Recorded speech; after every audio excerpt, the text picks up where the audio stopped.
Hello students, welcome you on IT future. तो आज का जो हमारा टॉपिक होने जा रहा है वो है प्रोटोजोआ। बायोलॉजिकल क्लासिफिकेशन में हम लोगों ने प्रोटिस्टा पढ़ा है।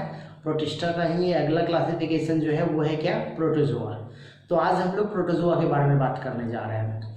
अब देखो, प्रोटोजोआ के बारे में कुछ इंपॉर्टेंट इन्फॉर्मेशन आज हम लोग सीखेंगे। आज हम लोग उसी के बारे में सारा जो है डिस्कशन करने जा रहे हैं। ओके, तो ये वीडियो काफ़ी इंपॉर्टेंट होगा, स्पेशली वो लोग जो प्रोटोजोआ का कुछ इंपॉर्टेंट इन्फॉर्मेशन को रिवाइज करना चाहते हैं या उसको जानना चाहते हैं। तो सबसे पहला इंपॉर्टेंट बात ये है प्रोटोजोआ। प्रोटो मतलब क्या होता है, जैसे प्रोटोजोआ एक्चुअली में ऐसा कुछ टर्म है। देखो, जब क्लासिफिकेशन 5 किंगडम क्लासिफिकेशन नहीं आया था तो प्रोटिस्टा में प्रोटोजोआ को शामिल नहीं किया गया था। ये एक्चुअली में एनिमल किंगडम में शामिल किया गया था, उसी के हिसाब से इसका नाम है।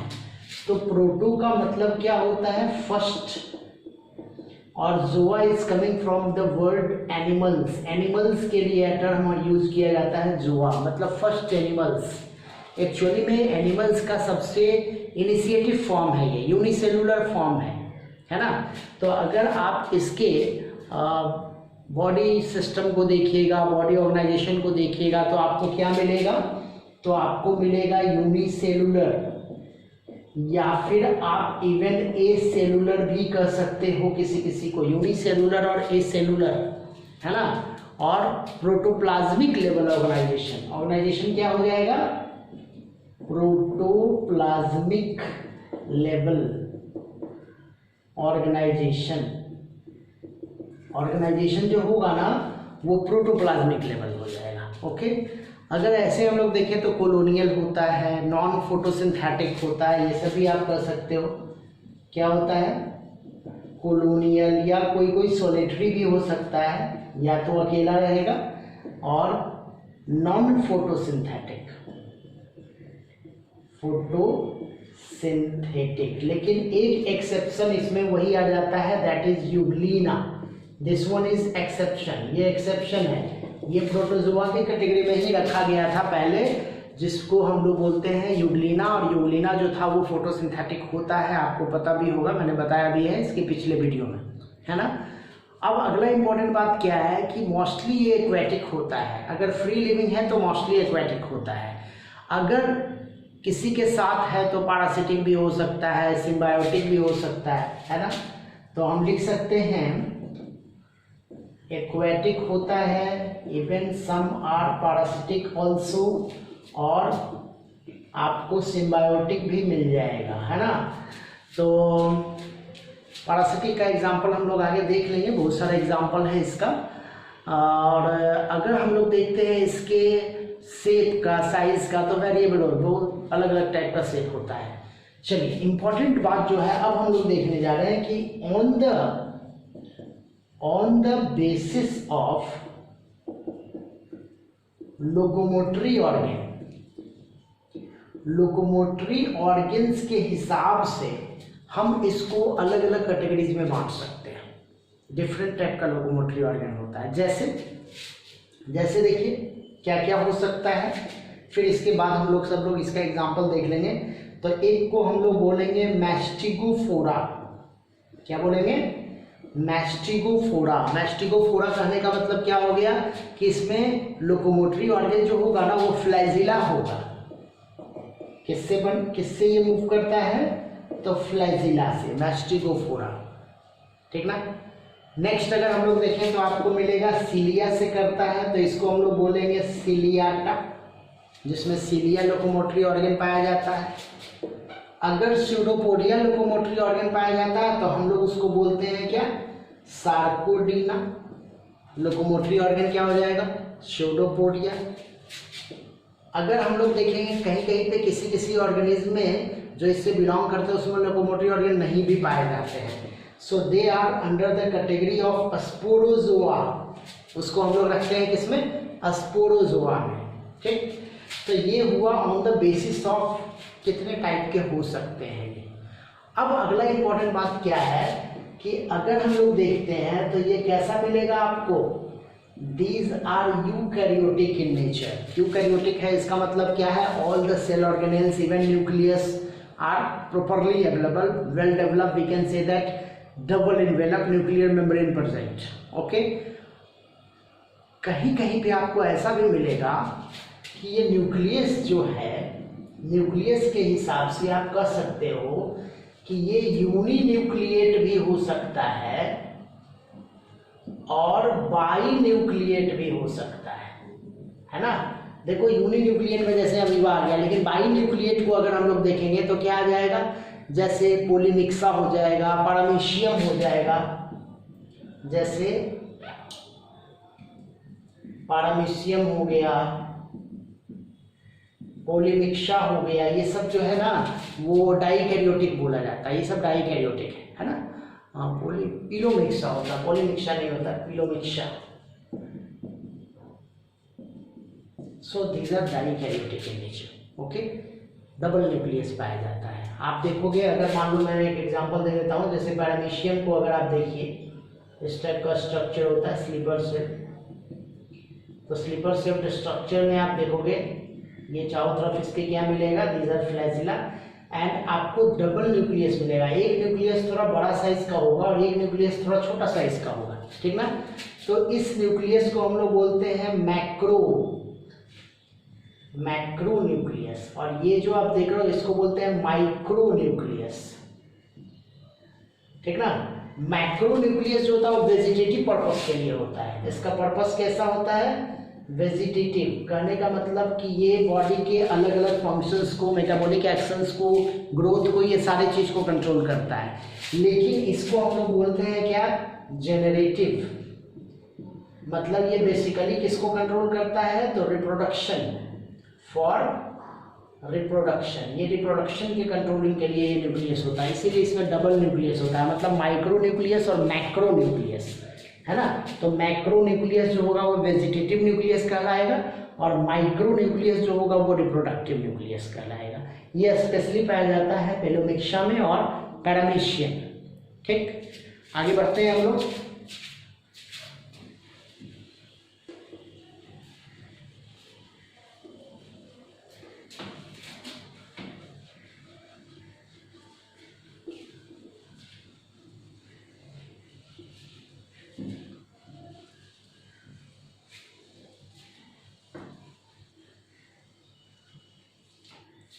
अब हम लोग बात कर रहे हैं किसके बारे में, तो इसमें पाया जाता है कॉन्ट्रैक्टाइल वैक्यूल, ठीक ना। कॉन्ट्रैक्टाइल वैक्यूल पाया जाता है।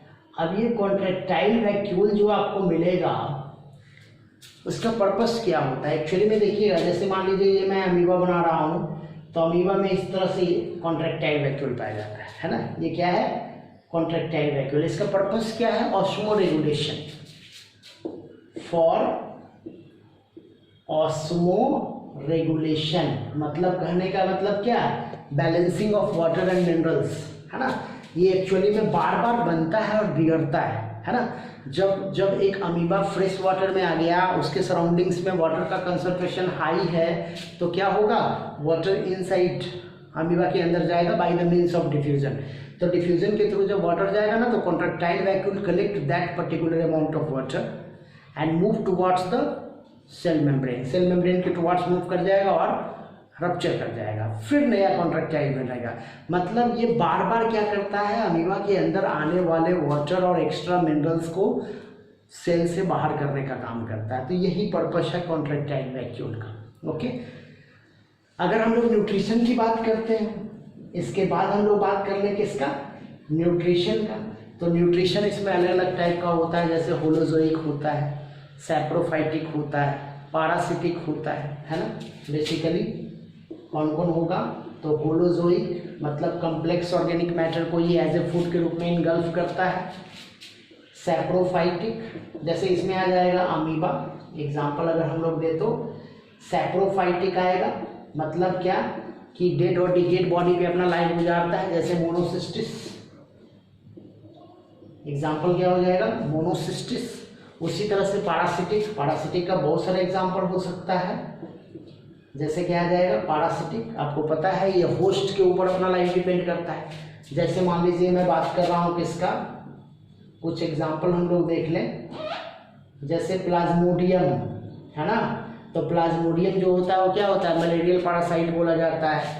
और इसका जो वेक्टर है, वेक्टर को हम लोग क्या बोलेंगे, इसका वेक्टर क्या कहलाता है, तो इसके वेक्टर को हम लोग बोलते हैं anopheles. Anopheles it is a kind of female mosquito, है ना, ये एक फीमेल मॉस्किटो की वैरायटी है एनोफिलीज। उसी से ये ट्रांसफर होता है और डिजीज फैलाता है क्या, मलेरिया, है ना, मलेरिया काउज करता है। ओके, प्लाज्मोडियम के बाद अगर हम लोग नेक्स्ट देखते हैं, दैट इज कॉल्ड गियार्डिया,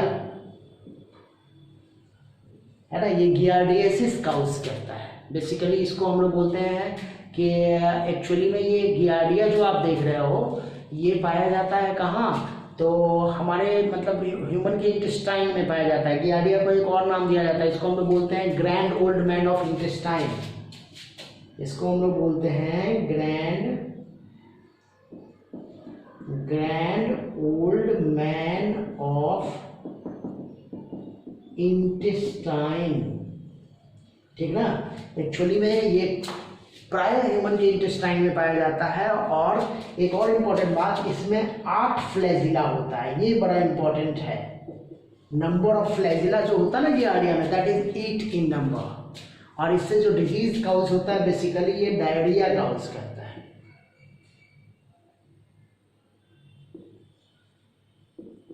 ये एक्चुअली में क्या काउज करता है, डायरिया। ओके, और इसके वेक्टर को अगर अपन हाउस फ्लाई हो सकता है, बहुत कॉमन वेक्टर है। नेक्स्ट हम लोग देखते हैं दैट इज ट्रिपैनोसोमा। ट्रिपैनोसोमा, ठीक ना, ट्रिपैनोसोमा गैम्बिनिस, क्या नाम है फुल, गैम्बिनिस, ट्रिपैनोसोमा गैम्बिनिस, ये कंप्लीट नाम है इसका। तो ट्रिपैनोसोमा गैम्बिनिस जो होता है, इसका वेक्टर जो आप देखोगे तो उसको हम लोग बोलते हैं सिसिफ्लाई। क्या बोलते हैं, सिसिफ्लाई। ओके, टीएससी है लिखा हुआ, बट एक्चुअली में प्रोनाउंस किया जाता है सिसिफ्लाई, ठीक ना। ग्लोसिनिया पल्पैलिस,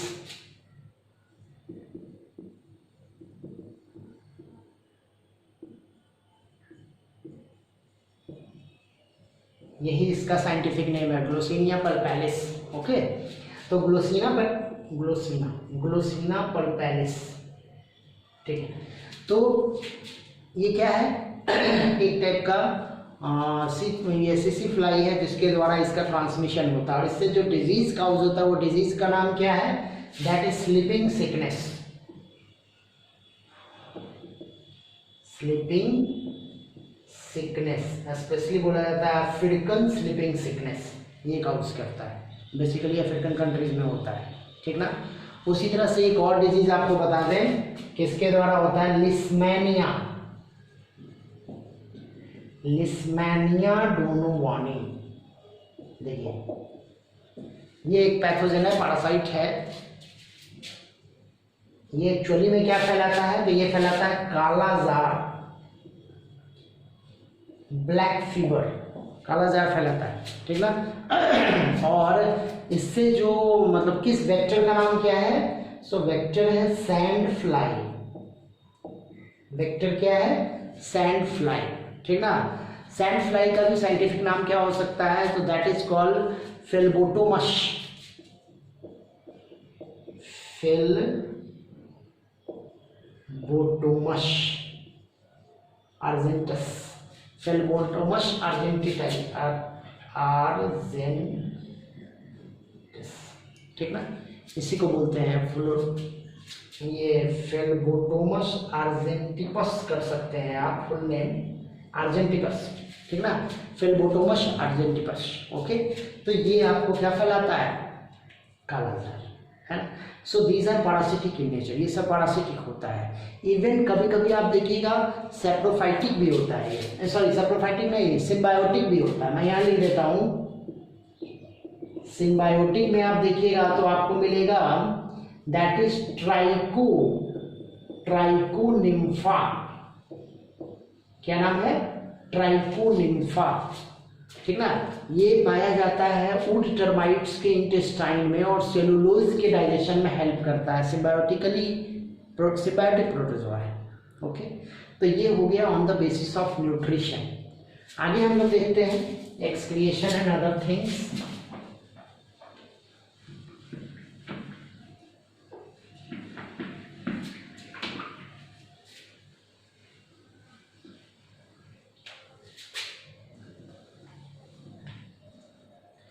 चलिए अब हम लोग बात करते हैं किसका, एक्सक्रिएशन का। तो एक्सक्रिएशन जो है वो क्या होगा, by general body surface. General body surface से हो जाता है एक्सक्रिएशन। इसमें कोई स्पेशल अलग से एफर्ट लगाने की जरूरत नहीं है, कोई स्पेशल ऑर्गन्स की जरूरत नहीं है। By the simple bulk transport कर सकते हैं, एक्सोसाइटोसिस कर सकते हैं, इसके द्वारा सीधे सीधे ये ट्रांसफर कर जाता है। ओके, रेस्पिरेशन भाई भी जनरल बॉडी सरफेस से होगा। रेस्पिरेशन भी क्या हो जाएगा, बाई जनरल बॉडी सरफेस, कोई स्पेशल ऑर्गन्स की जरूरत नहीं है। अगर आप एसेक्सुअल रिप्रोडक्शन देखोगे, रिप्रोडक्शन में अगर एसेक्सुअल रिप्रोडक्शन देखोगे, एसेक्सुअल रिप्रोडक्शन अगर हम लोग देखते हैं तो क्या हो जाएगा, बाई फिजन, है ना, बाइनरी फिजन होगा, मल्टीपल फिजन होगा, दोनों टाइप का फिजन हो सकता है। ये सिस्ट फॉर्मेशन हो सकता है, बाइनरी फिजन हो सकता है, मल्टीपल फिजन होगा,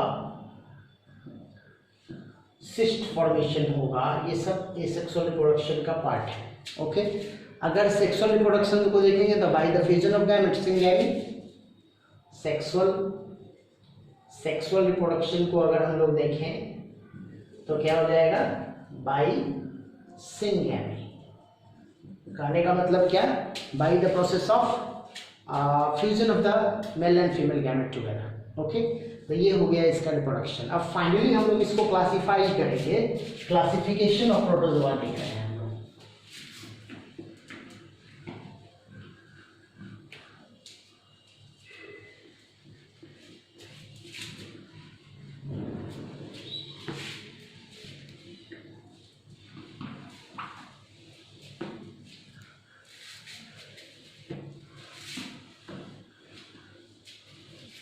अब देखिए क्लासिफिकेशन ऑफ प्रोटोजोआ को अगर हम लोग देखें तो हम लोग मैंने अभी बताया कि इसको क्लासिफाई करते हैं on the basis of there locomotory organ. तो सबसे पहले कौन आ जाएगा,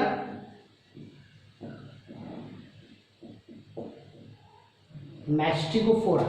सबसे पहला कौन आ जाएगा, मैस्टिकोफोरा। तो इसमें क्या पाया जाता है, लोकोमोटरी ऑर्गन आपका क्या है, दैट इज फ्लैजिला।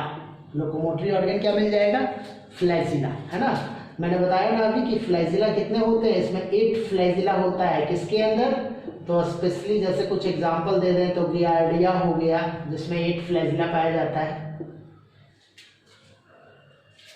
यूग्लिना आप लिख सकते हो, आप ट्रिपेनोसोमा लिख सकते हो, आप लिस्मैनिया लिख सकते हो, है ना। So these are the flagellated, ये सब जो है वो फ्लैजिलेटेड है ना। नेक्स्ट अगर हम लोग अगला टाइप देखते हैं दैट इज सिलियाटा।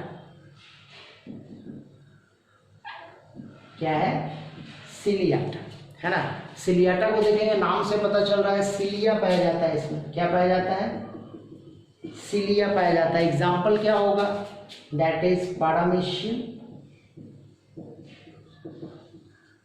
है ना। सिलिया पाया जाता है पारामीशियम। ओके, ठीक है। तो सिलिया पाया जाता है।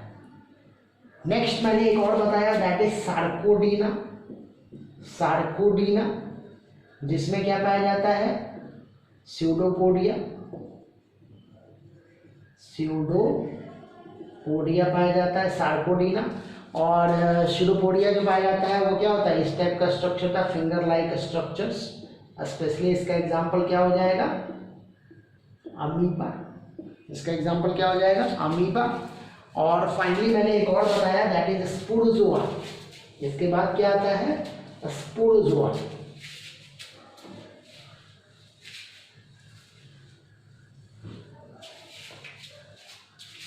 एक और कैटेगरी है that is Sporozoa.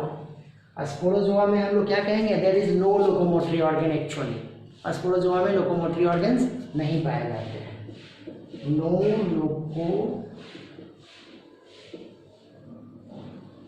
Locomotive organ, और एग्जाम्पल में वही हो जाएगा, दैट इज प्लाज्मोडियम। प्लाज्मोडियम सबसे अच्छा एग्जाम्पल है, that is malarial parasite. Okay, तो इस तरह से हम लोगों ने देखा क्लासिफिकेशन क्या होता है पूरे प्रोटोजोआ का।